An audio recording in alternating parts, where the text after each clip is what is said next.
নমস্কার বন্ধুরা, ভুয়ো খবর প্রচার করে ধরা খেয়েছে বহুবার। ভারতের ক্ষেত্রে শুধুমাত্র নেগেটিভ খবরকেই প্রচার করার আরোপ উঠেছে বারংবার এই পত্রিকাটির বিরুদ্ধে। শুধু তাই নয়, বরং বেশিরভাগ আর্টিকেলেই খুঁজে পাওয়া যায় সাম্রাজ্যবাদী চিন্তাধারার ছোঁয়া। নিউট্রাল হয়ে তাদের কাভারেজের প্যাটার্ন দেখলেই বুঝে যাবেন যে ভারতের বিরুদ্ধে একটা সিস্টেমেটিক এজেন্ডা চলছে সবসময়। যেন ভারতের প্রতিটি সাফল্যকে স্ক্যান্ডাল, প্রতিটি পলিসি রিফর্মকে অথরিটেরিয়ান এবং প্রতিটি নীতিকে ডেমোক্রেসির জন্য ঝুঁকি হিসাবে ফ্রেম করাই এদের কাজ। এই সব কারণেই চরম বিশ্বাসযোগ্যতার সংকটে ভুগছে এক সময়ের বিখ্যাত এই পত্রিকাটি।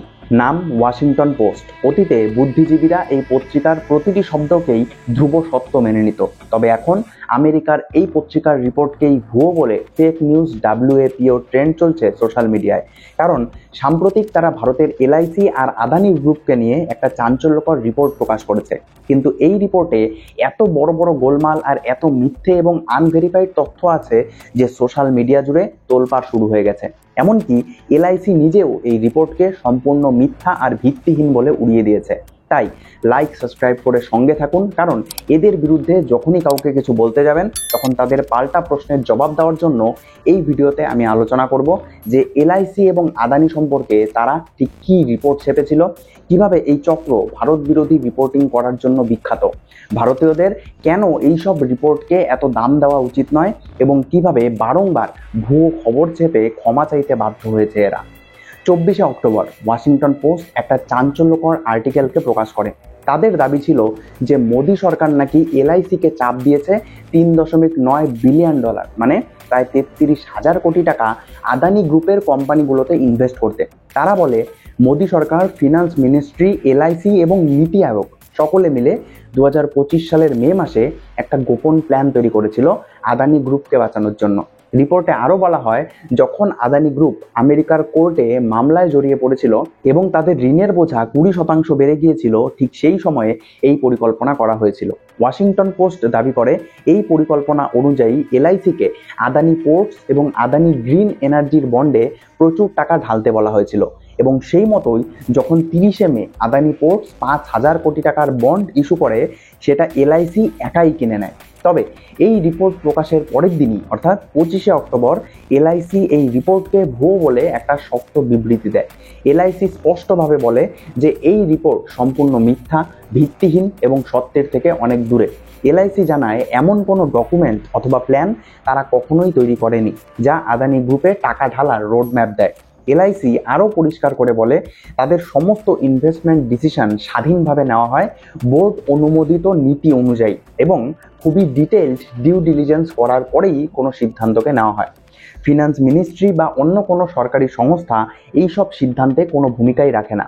LIC জানায় তাদের মোট পোর্টফোলিওতে আদানি হোল্ডিংয়ের শেয়ার 5%-এর কম। অন্যদিকে আবার যেই ইনভেস্টমেন্টের কথা এই রিপোর্টে বলা হয়েছে, সেখান থেকে LIC 120%-এরও বেশি লাভ করেছে। আপনাদের বলে রাখি যে LIC বর্তমানে ভারতের সবচেয়ে বড় ইনস্টিটিউশনাল ইনভেস্টর। তাদের মোট সম্পদ 41 লক্ষ কোটি টাকারও বেশি। তারা দেশের 351টা পাবলিকলি লিস্টেড স্টকে ইনভেস্ট করেছে, প্রায় সব রকম বড় বিজনেস গ্রুপেই। তাই সব কিছুকে বাদ দিয়ে আদানিকেই বারবার টার্গেট করাটা কতটা যুক্তিযুক্ত আপনারা নিজেই বুঝতে পারছেন। যেমন LIC আদানিতে যত টাকাকে ইনভেস্ট করেছে তার তুলনায় রিলায়েন্সে দ্বিগুণেরও বেশি টাকাকে ইনভেস্ট করেছে। LICর আদানিতে 60,000 কোটি আর রিলায়েন্সে 1,33,000 কোটির বিনিয়োগ রয়েছে। তাহলে প্রশ্ন হচ্ছে, ওয়াশিংটন পোস্ট শুধু আদানিকে নিয়েই এত চিৎকার চেঁচামেচি কেন করছে? অনেকেই বলছেন যে দেশের অভ্যন্তরীণ রাজনীতিকে প্রভাবিত করাই এদের আসল লক্ষ্য। LIC আরও বলে বিভিন্ন গ্লোবাল ইনভেস্টাররাও, যেমন ব্ল্যাকরক, অ্যাপেলো ইত্যাদি বিভিন্ন আমেরিকান ফান্ড, জাপানের সবচেয়ে বড় ব্যাংক মিজুহো এবং MUFG, জার্মানির দ্বিতীয় বৃহত্তম ব্যাংক ডিজেট ব্যাংক, সকলেই সাম্প্রতিক আদানির ডেটে ইনভেস্ট করেছে। তাহলে একা LIC-কেই কেন বেছে টার্গেট করা হচ্ছে? তবে অনেকেই হয়তো এখনো পর্যন্ত পরিষ্কারভাবে বুঝতে পারছেন না যে LIC এর এই বিনিয়োগের সঙ্গে আদানি গ্রুপকে বাঁচানোর ঠিক কী সম্পর্ক। আসলে 2024 সালের নভেম্বরে আমেরিকার ব্রুকলিন ফেডারেল কোর্টে গৌতম আদানি এবং তার ভাইপো সাগর আদানির বিরুদ্ধে মামলা হয়েছিল। আমেরিকান কর্তৃপক্ষ অভিযোগ করে যে Adani green energy solar energy কন্ট্রাক্টকে পেতে ভারতের সরকারি আধিকারিকদেরকে প্রায় $265 মিলিয়ন ঘুষ দিয়েছিল। তবে মজার ব্যাপার হলো আমেরিকার SEC security and exchange commission 2025 সালের অক্টোবরে কোর্টে বলেছে যে ভারত সরকার তাদের সামান সার্ভ করার অনুরোধে কোনো সাড়া দেয়নি। গৌতম আদানি এবং সাগর আদানি দুজনেই ভারতে আছেন এবং আমেরিকার কাস্টাডিতে নেই। মানে ওরা কি বলতে চাচ্ছেন যে ওদের মন গড়া একটি কেসের জন্য ভারতের এত বড় ব্যবসায়ীদেরকে এখন ভারত সরকার ওদের হাতে তুলে দেবে নাকি? হাস্যকর। যদিও আদানি গ্রুপ সবসময় এই অভিযোগকে ভিত্তিহীন বলেই উড়িয়ে দিয়েছে এবং আইনি লড়াই চালিয়ে যাচ্ছে। তবে জানেন কি, এখানে কাদা তো ছেটানো হচ্ছে আদানি গ্রুপের ওপর, কিন্তু অন্যদিকে আবার ওয়াশিংটন পোস্টের নিজের ক্রেডিবিলিটিকে নিয়েই যেই ইতিহাস এখন বেরিয়ে আসছে সেটা জানলে আপনাদের মাথা ঘুরে যাবে। গতবার যে এই পত্রিকা ভুল তথ্য ছেপে মাপ চাইতে বাধ্য হয়েছে, আদানি গ্রুপের নিউজ চ্যানেল এনডিটিভি তাদের একটা রিপোর্টে ওয়াশিংটন পোস্টের কারেকশন হিস্ট্রির একটা লম্বা লিস্ট দিয়েছে। যেমন জুন 2025 ওয়াশিংটন পোস্ট রিপোর্ট করে যে ইসরায়েলি সৈন্যরা গাজার একটা 8 সাইডে অন্তত 31 জন সাধারণ মানুষকে মেরেছে, কিন্তু পরে বের হয় যে এটা আসলে হামাস নিয়ন্ত্রিত গাজা হেলথ মিনিস্ট্রির কথা ছিল এবং এই তথ্য ফাঁস হওয়ার পর ওয়াশিংটন পোস্টকে মাফ চাইতে হয় এবং স্বীকার করতে হয় যে তারা ইসরায়েলের অস্বীকার করাটাকে ঠিক মতো গুরুত্ব দেয়নি। তবে সেই ভাইরাল হওয়া পোস্টটা অলরেডি মুছে ফেলার আগে 24 লক্ষ বার দেখা হয়ে গিয়েছিল। এছাড়া জুলাই 2025 ওয়াশিংটন পোস্ট ভারতের নিউজ চ্যানেল TV9 ভারতবর্ষের কাছেও ফর্মালি ক্ষমা চাইতে বাধ্য হয় এবং ইমেল পাঠায়, কারণ তারা অপারেশন সিঁদুর সম্পর্কে ভুল তথ্যকে প্রকাশ করেছিল এবং দাবি করেছিল যে TV9 রিপোর্ট করেছে পাকিস্তানের প্রধানমন্ত্রী নাকি আত্মসমর্পণ করেছে। এই ভুয়ো রিপোর্টের প্রতিবাদে TV9 লিগ্যাল নোটিশ পাঠায় এবং ওয়াশিংটন পোস্টকে কারেকশন করতে বাধ্য করে।